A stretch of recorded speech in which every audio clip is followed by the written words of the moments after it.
दोस्तों आज के इस वीडियो में देखेंगे कि डीबीटी क्या होता है, डीबीटी क्यों ज़रूरी है और डीबीटी कैसे चेक कर सकते हैं कि हमारे इस अकाउंट में डीबीटी है या नहीं है।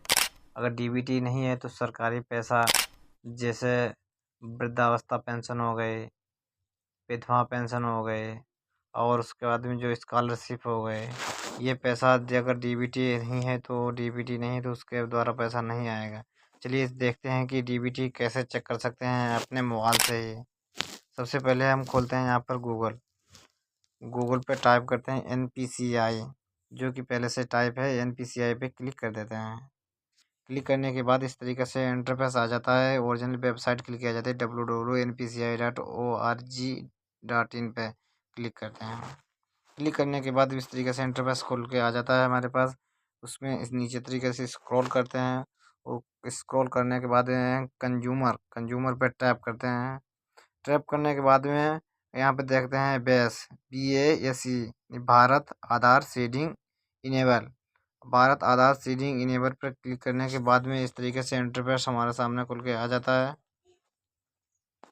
इसमें लिखा है home, Aadhaar seeding, deseeding, account detail, Aadhaar map status या आधार मैपिंग हिस्ट्री या रिक्वेस्ट स्टेटस। पहले सबसे पहले चेक करते हैं आधार सीडिंग।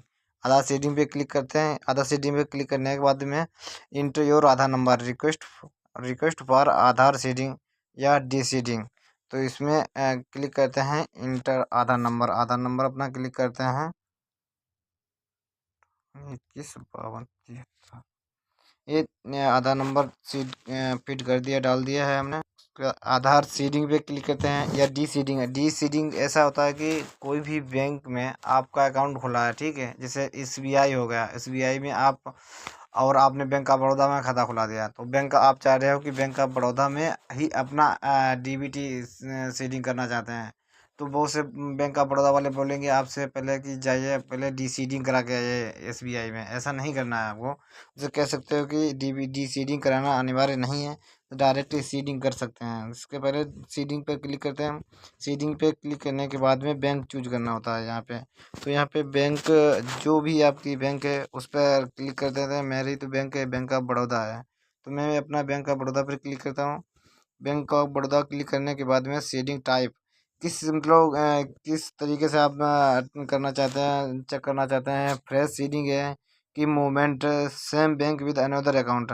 जैसे आपका उसी बैंक में, जिस बैंक में आपका सीडिंग है उसी दूसरे अकाउंट पे आप करना चाहते हैं तो सेकंड वाले ऑप्शन पे क्लिक कीजिए, नहीं तो आप थर्ड वाले ऑप्शन पे क्लिक कर सकते हैं, movement from one two another bank. तो मैं फ्रेश सीडिंग पे क्लिक करता हूँ। फ्रेश सीडिंग पे क्लिक करने के बाद में यहाँ पर अकाउंट नंबर इंटर करने के लिए कह रहा है।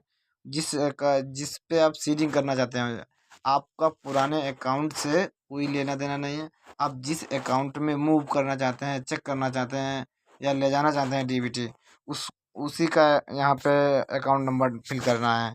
तो चलिए यहाँ पे फिल करते हैं अपना अकाउंट नंबर। अपना अकाउंट नंबर फिल कर दिया है और उसके बाद में TNC पे क्लिक करना है। TNC पे क्लिक करने के बाद में यहाँ पे कैप्चा फिल करना है। जैसे कैप्चा ये वैसे ही कैप्चा फिल करने के बाद में हमारे पास इस तरीके से इंटरफेस खुल के आ जाता है। फिर एक TNC एक्सेप्ट करने के लिए बोल रहे हैं, फिर TNC एक्सेप्ट कर रहे हैं। एग्री एंड कंटिन्यू पर क्लिक करने के बाद में जो आधार कार्ड से मोबाइल नंबर लिंक है उसमें ही OTP जाएगी। उसमें OTP फिल करने के बाद में वन टाइम पासवर्ड फिल करने के बाद में वेरीफाई कर लेगा। वेरीफाई करने के बाद में हमारा नेक्स्ट पेज ओपन कर देगा। दोस्तों वेरिफिकेशन कोड इंटर कर दिया है। इंटर करने के बाद में इस तरीके से इंटरफेस आ जाता है। Your Aadhaar number is currently mapped to India Post Payment Bank, please click to proceed with Bank of Baroda.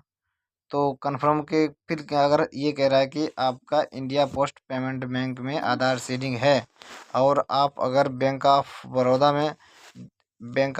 में आप आधार सीडिंग करना चाह रहे हो तो यहाँ पर कन्फर्म पर क्लिक करो। अगर नहीं करना चाह रहे हैं तो कैंसिल पर क्लिक करो। मैं यहाँ पे करना चाह रहा हूँ तो इसलिए मैं कन्फर्म पे क्लिक कर रहा हूँ। कन्फर्म पे क्लिक करने के बाद में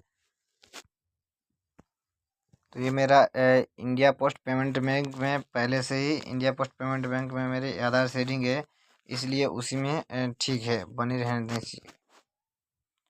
दोस्तों आप दूसरे तरीके से भी आधार सीडिंग चेक कर सकते हो। आधार माई आधार वेबसाइट पे जाके माई आधार वेबसाइट ओपन करने के बाद में ये आधार नंबर फिल करते हैं। आधार नंबर फिल करने के बाद में वेरिफिकेशन कोड इंटर करते हैं। वेरिफिकेशन कोड इंटर करने के बाद में हमारे पास इंटरफेस यहाँ पर आधार नंबर और कैप्चा फिल कर दिया है। कैप्चा फिल करने के बाद वेरिफिकेशन कोड डालते हैं।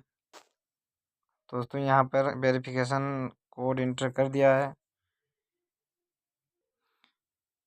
न्यू पेज ओपन होके आ गया है। यहाँ पे आधार एड्रेस अपडेट भी कर सकते हैं। बैंक सीडिंग स्टेटस पर क्लिक करते हैं सिंपली। यहाँ पे देखिएगा congratulation your Aadhaar mapped has be done. Aadhaar number ये है मेरा, और उसके बाद में बैंक नेम है जो इंडिया पोस्ट पेमेंट बैंक है, जो मैंने पहले भी दिखा चुका हूँ कि मेरा इंडिया पोस्ट पेमेंट बैंक में ही आधार सीडिंग है। और इसलिए मैं कहता हूँ कि अगर आपको आधार सीडिंग कराना है तो सिंपली कोई भी ब्रांच विजिट करने की आवश्यकता नहीं है। ना ही स्टेट बैंक में जाइए, ना ही एसबीआई में जाइए, ना ही आप बैंक ऑफ बड़ौदा में जाइए, ना ही यूनियन में जाइए। आप सिंपली से खाता ओपन करा लीजिएगा इंडिया पोस्ट पेमेंट बैंक में। उसका यूपीआई भी यूज कीजिए, और आप इंडिया पोस्ट पेमेंट में ही आपकी डीबीटी और एनपीसीआई हो जाती है बिना किसी परिश्रम के। सिर्फ अकाउंट ओपन कराने से ही आपकी डीबीटी हो जाती है। आपको कहीं भी चक्कर लगाने की आवश्यकता नहीं। मेरा सजेशन ये है कि आप इंडिया पोस्ट पेमेंट में अकाउंट ओपन करा लीजिएगा। यहाँ पे जो डेट बैंक स्टेटस जो एक्टिव है, उसके बाद में लास्ट अपडेट जो हमने कराया था 17/12/2022 को। मैंने जो अकाउंट ओपन कराया था जो 17 तारीख को 12वें महीने 2022 को ओपन कराया था।